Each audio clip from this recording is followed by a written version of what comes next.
Hello, everyone. My name is Mark Kageyama, and I'd like to welcome everyone here to Be Your Own Hero.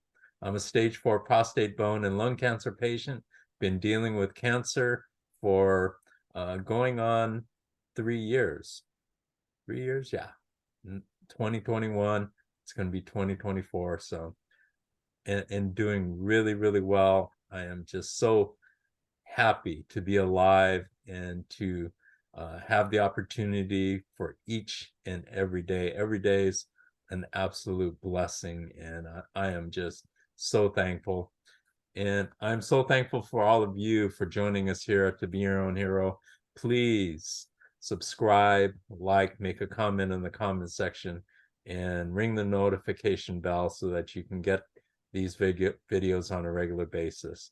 I am so excited today because I have somebody another person who I've met in person at the Showing Up Perspectives on Cancer in-person event in Pennsylvania, and she is wonderful. In fact, at the event, I sat next to her, and she is just an absolute delight and a wonderful, wonderful person.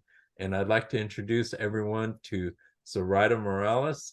Zoraida, please introduce yourself and tell us a little bit about who you are. Well, first, thank you for having me here, Mark. It's so good to be here with you. And thank you for doing this, because everyone has a story that others can relate to. And people need to know that they're not alone. Absolutely. So, and I definitely did not feel alone at the Showing Up Perspective Cancer Conference. I went alone, but I came back with all these brothers and sisters. So I hope you all feel the same way about me.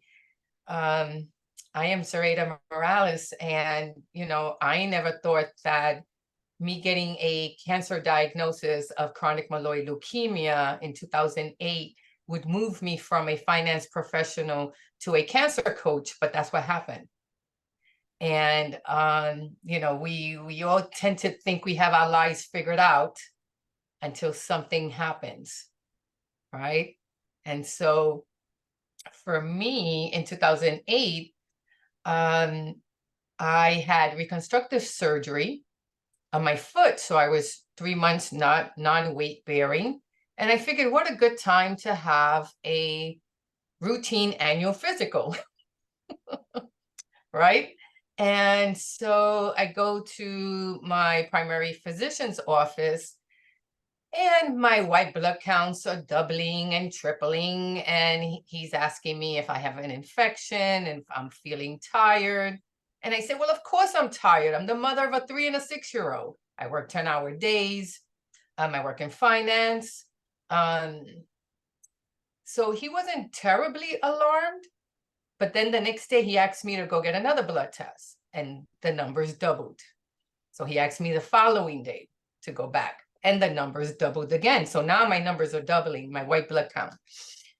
And it's incredible. But he sat me down and he said, look, we need to get a proper diagnosis. I need you to see if you can get an appointment with an oncologist. Now, I don't know if you know this, and you probably do, but you cannot meet with an oncologist until you have a diagnosis of cancer. And you cannot get a cancer diagnosis until you meet with an oncologist. So it's kind of like the chicken egg dilemma, which one comes first? And that was me for a whole week, until, I don't know if it was a little voice in my head said, go see a hematologist. So I went to a hematologist in my neighborhood, and I lived in New Jersey at the time. And here it is, Friday afternoon. Never met this doctor. I'm 3 blocks away from my home. And I take this blood test. Simple. And I think I'm going back home with uneventful news. And she stops me and she says, you have chronic myeloid leukemia.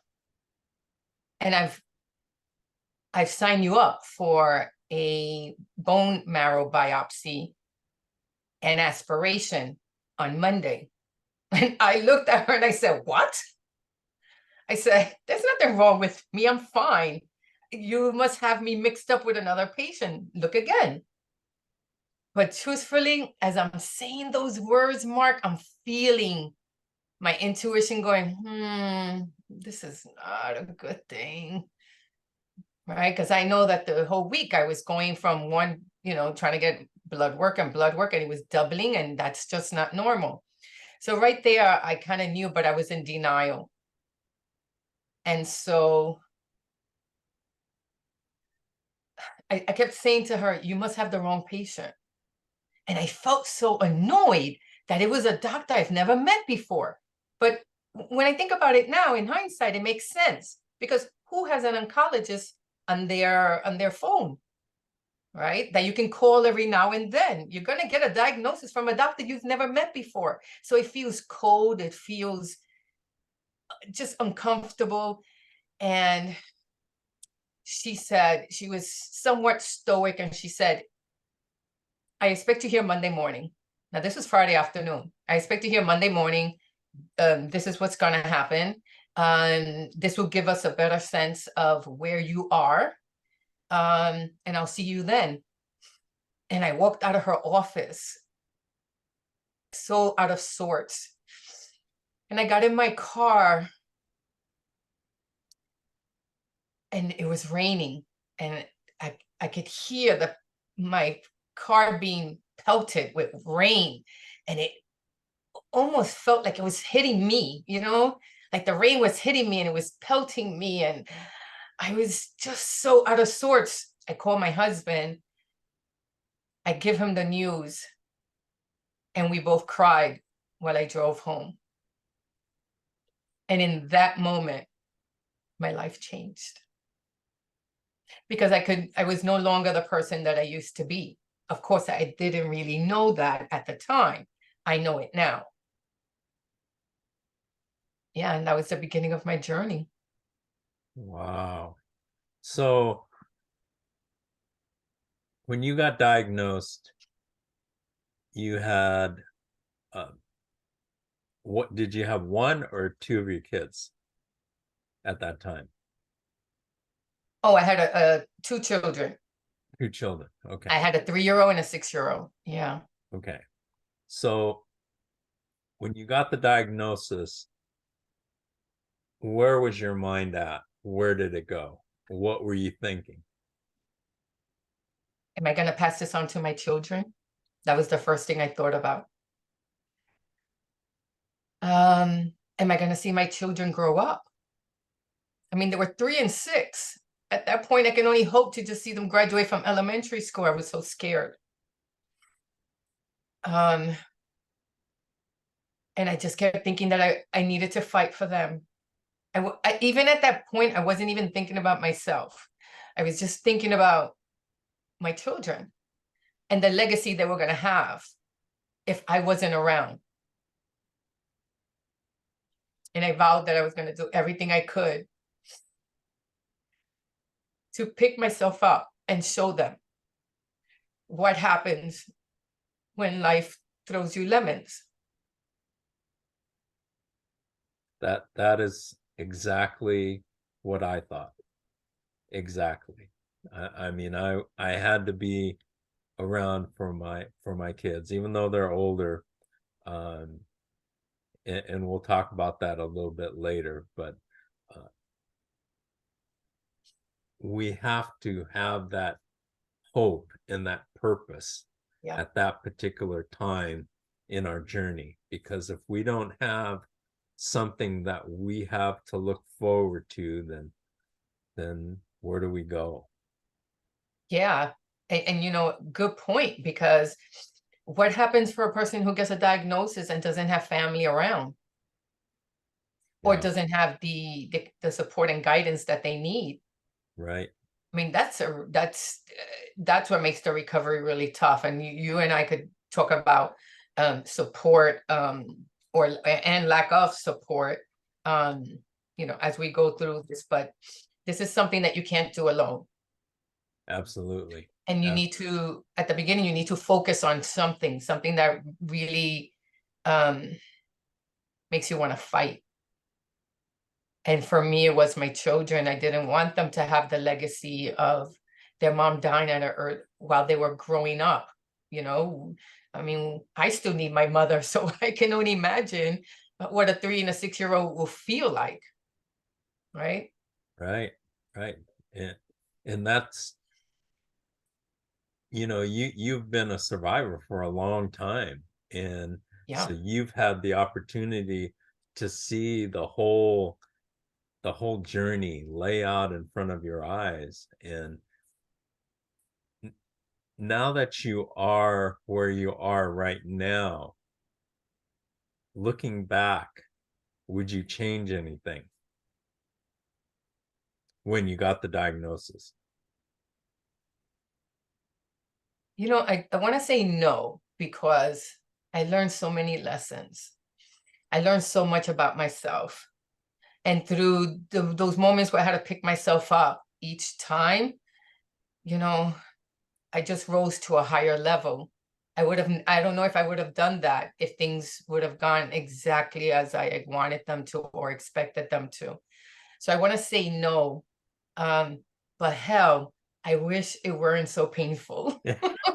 You know, mentally, physically, spiritually, emotionally. It's been the most painful thing I've ever gone through. But But it's been the most glorious. And look, I don't say that lightly. And I know that could trigger some people depending on where they are in the journey. I get that. Because if someone would have mentioned the word glorious in the first year of me trying to get into remission, I wouldn't have accepted it. Knowing what I know now, and what I know is that I'm here to have the life purpose of walking alongside other cancer survivors and caregivers to help them manage their stress, to help them elevate their nutrition, to help them live a glorious life by design, not default. That's the biggest gift that I received. And I know my life purpose now.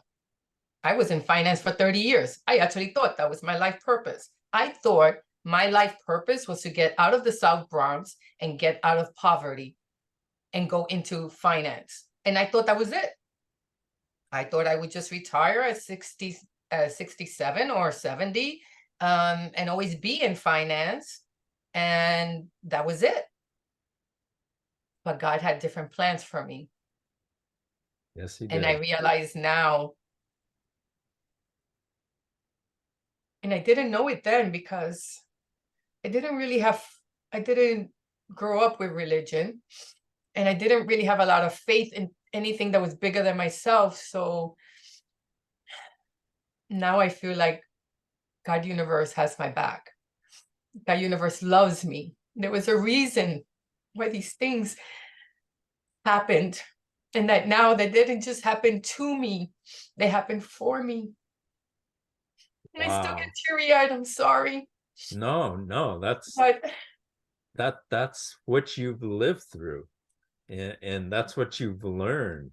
And it's so important to share these important lessons with people, because it's until you are put in that position, you cannot see this. yeah, I agree. I mean, you've learned by going through it, and by experiencing it. And uh I had one guy tell me, um when he was looking at my diet, he goes, oh, that item, when he was picking out one of the items that I use, and goes, that item, that doesn't work. I said, really? are you are you kidding me? That's the main item that I use, which is reishi mushroom.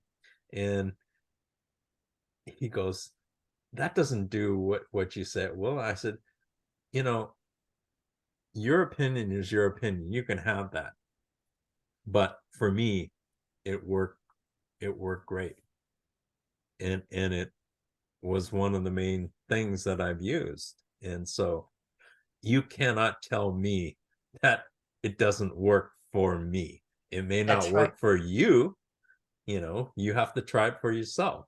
But to just come out and say it doesn't work, that's not right. Yeah, and look, we're all at a different level of consciousness. We're all different. So what may work for one person doesn't work for another person. Right. Which is so one of the way I coach, and I don't know any other cancer coaches, so I'm just breaking barriers here. But I like to meet people where they're at, because we've all have different levels of trauma. Well, most of us, not all of us. And we all have limiting beliefs, all of us do. And so what worked for me may not work for someone else. I understand a lot of the times why they want to hear how I did it. But I would never presume to, that's what worked for me, work for someone else. And so it's not my job. I'm not a doctor. I don't diagnose people. I don't tell my clients what they should work on. What I do is I ask them, what are the 3 things you would like to work on? And then co-create a plan with them where I can hold them accountable, where I can support them, where I can meet them where they're at, where I can be the biggest cheerleader. Yeah. That's beautiful. That is what you're meant to do. I mean, That's what I was meant to do. Your perspective, and you're able to articulate it so beautifully so that the average person can understand it. What doctors tend to do is, they flash all of their fancy Latin names and words that they learned in school and kind of mesmerize you in that way. But yeah, when you're able to look a person in the eye and share information that they can understand and that can help them and find their way, because everybody's journey, this is cancer, everybody goes through it in a different way. Everybody's cancer journey is different, and so people need to respect that and understand it. What I did is different than what you did. We may have done similar things, but we did it in our own way. yeah, And that's yeah. important. Oh, it's very important. And I think you can relate to this, but like people my mother's age, when they got cancer, it was almost taboo to talk about it. Right. She can hear you. Don't talk about that. Don't mention that word. Right. Everyone was afraid to bring it up, afraid the person will be triggered, or it made other people uncomfortable. I mean, hell, many, many years ago, people thought that they can't even catch it, right? If they were in the presence of someone who had cancer.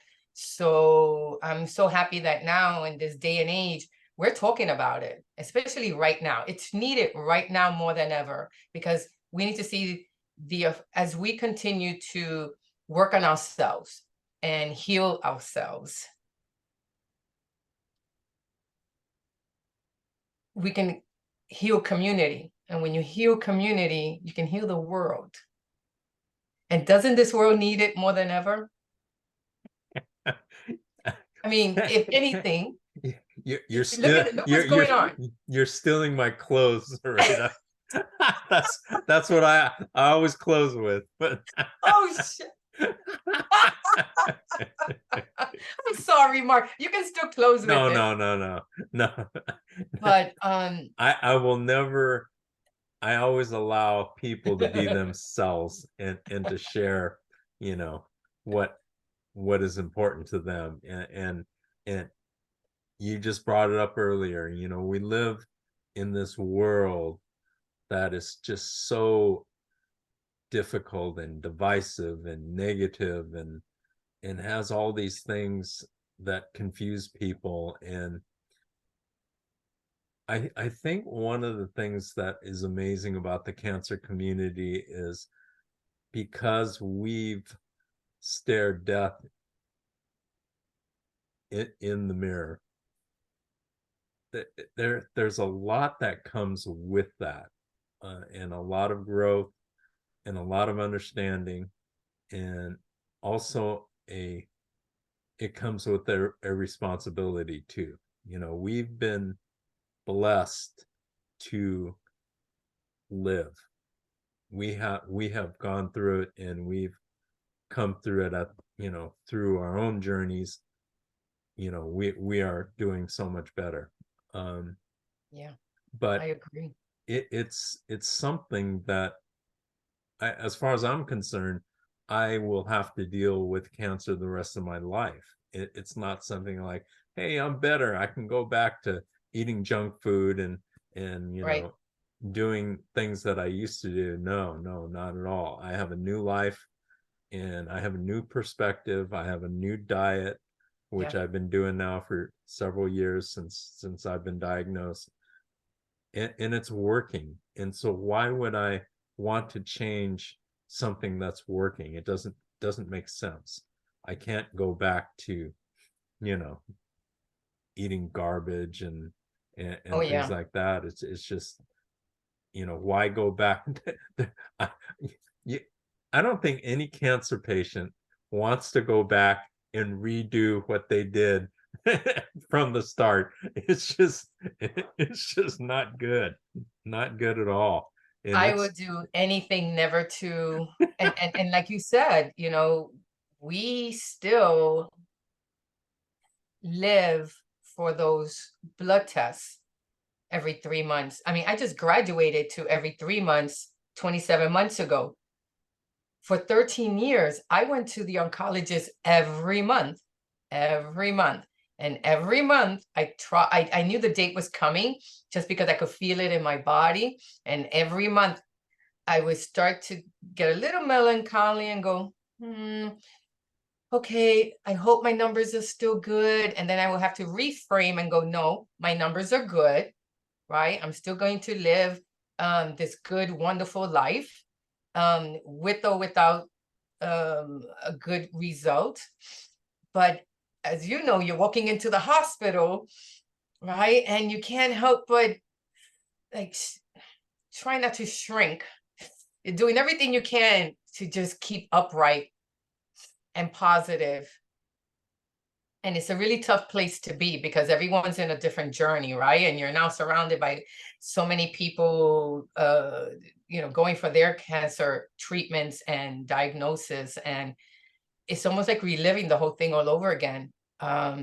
So I was actually there a few days ago. And I'm happy to say there's no evidence of disease. So I just celebrated 27 months. And for me, 27 months is huge because it's 27 months of not having cancer. However, I know that that could change 3 months from now because, as you know, once you have one cancer, it's so easy to have another cancer, and it's so easy for your cancer to come back.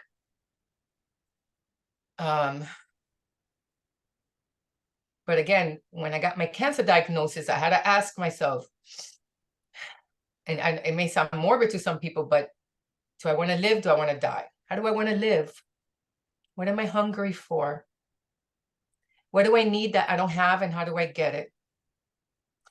And then for me, Mark, it was like, I just want to live in peace, love, and joy. That's all I wanted. But I was like, what does that look like? What does it sound like? What does it feel like? I had no clue. And so I made a decision that I wanted to live in this space, in this world, without regret. That no matter if I died at 60, 70, 80, that I was going to live every day in joy and peace in my heart and love. And I had to figure out my why, right? My why couldn't then be about my children only, right? Because that's external. It had to be about something about me inside. And that's when I learned about self-love, self-trusting, self-accepting. Those were the three things that I started to hold on to. And I had to figure out who I was. Like I was a whole different person now with this cancer. And then I realized that a lot of the trauma that I had growing up that I kind of put on the back burner was rearing its ugly head. Because when you're trying to do something big and you're trying to do something different and you realize you can't, and it's all in your head, it's you. It's not the world, it's you. So I had to look inside and recognize that there were some limiting beliefs, some trauma I had to work through. So I've done hypnotherapy, which I love. I do too. I know you do. I can't wait to discuss more about that with you. It's helped me so much work through my childhood trauma, which then brought me into this new perspective, a new way of looking at things. And it's, I will now continue to always do it. Like I do not, I'm a coach. I hire coaches. I've done, I've hired a nutrition coach. I've hired a therapist. I've hired a hypnotherapist because we all need someone to help us. None of us can do this alone. Right. And especially when you're going through, when you're resetting your mindset, it's one of the hardest things you can ever do. Absolutely. Absolutely. Yeah. I love your articulation and your conviction. And it's so refreshing. You don't hold back. You just let it all out, and I love that. I absolutely love that. My children would tell you I speak my truth.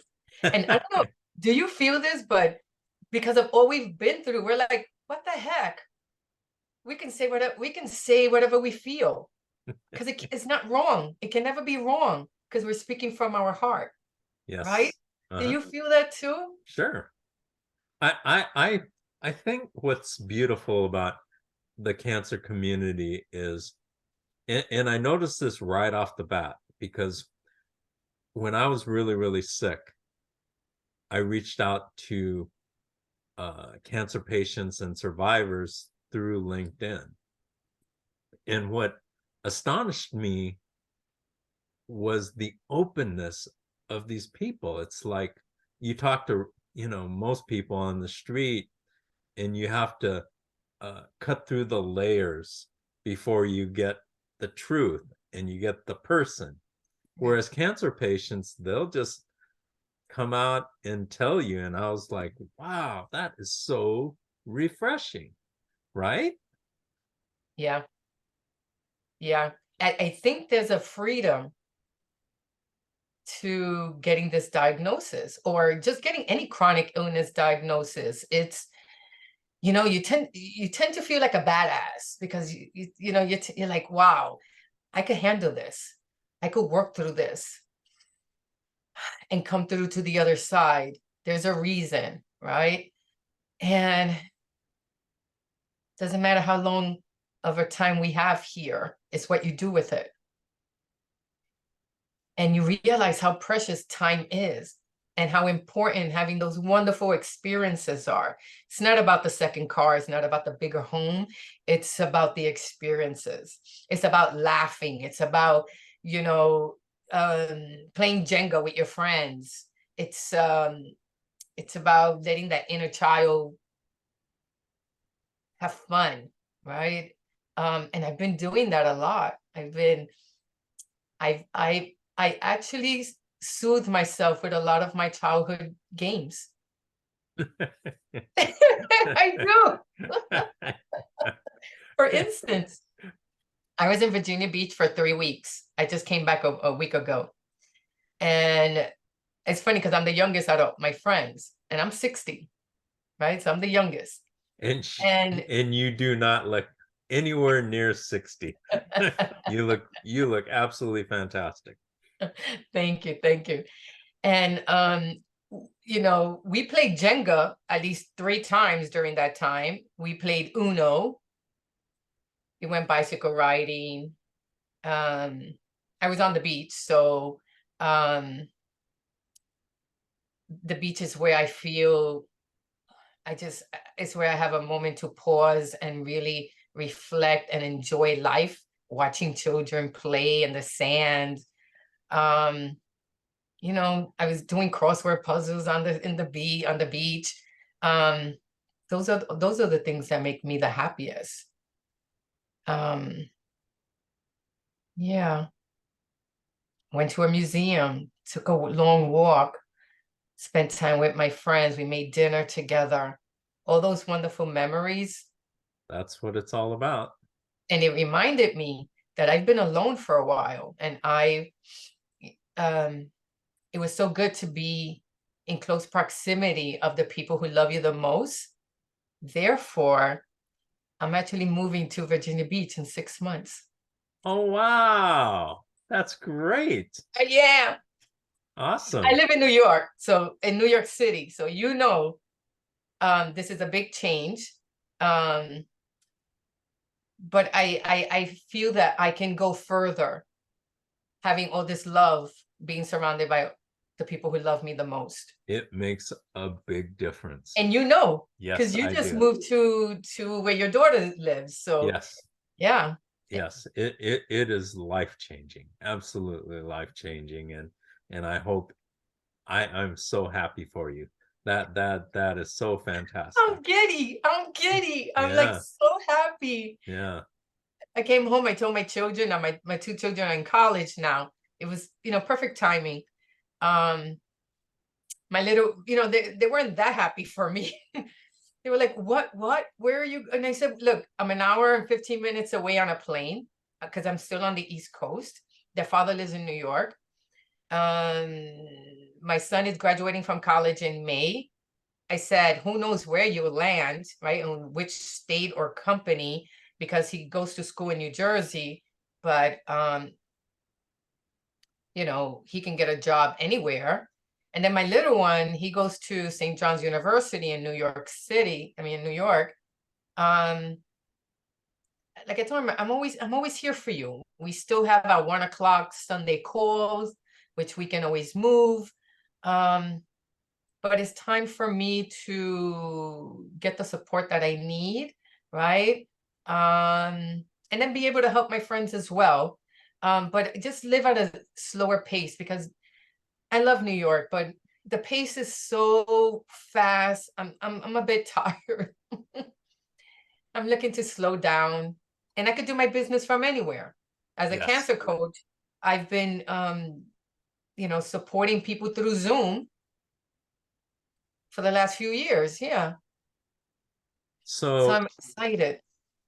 that is absolutely fantastic. I am so happy for you.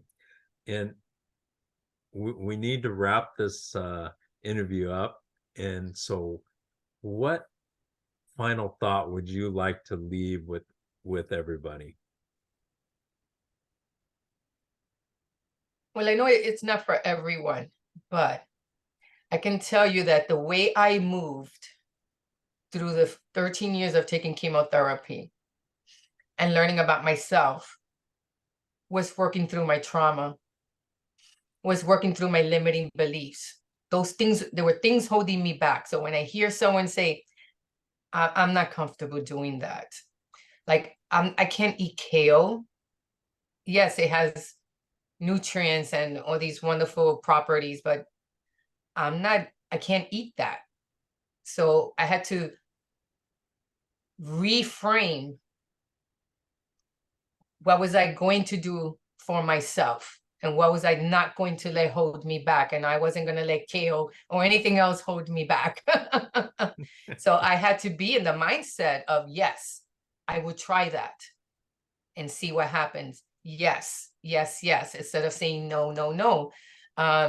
Because I do unfortunately know people who get the cancer diagnosis and feel like they're not worthy.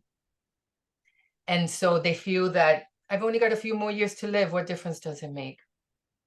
I'm not worthy enough, so I'll just get another car. Who cares, you know? If I'm happy.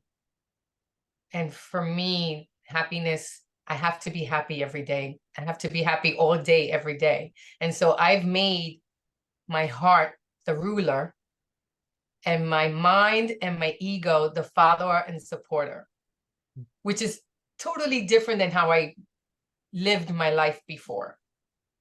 And that way of thinking has just brought me so much joy. So what do I say?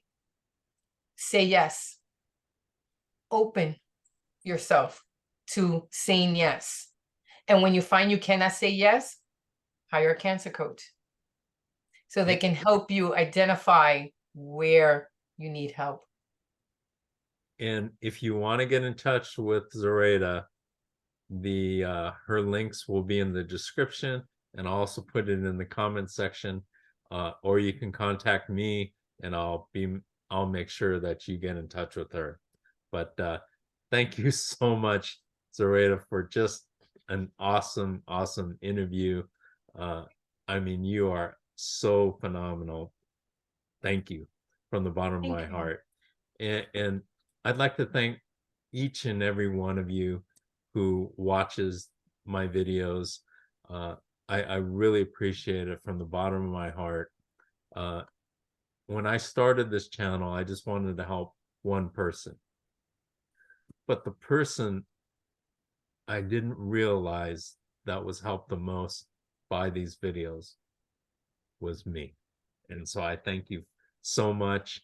And going back to what Zoraida was saying earlier about helping make this world a better place, and it's up to each and every one of us. It's not going to happen on its own. It's going to happen if we intentionally make an effort to make this world better, because this world of ours needs healing, and our countries all over the world needs healing, and people coming together, helping each other, loving each other, and making an effort to promote being kind, being grateful, and these types of things. So thank you everyone for joining us here at To Be Your Own Hero. Have a great week. Please subscribe, like, make a comment in the comment section of the video, and we will see you next week on To Be Your Own Hero. Thank you.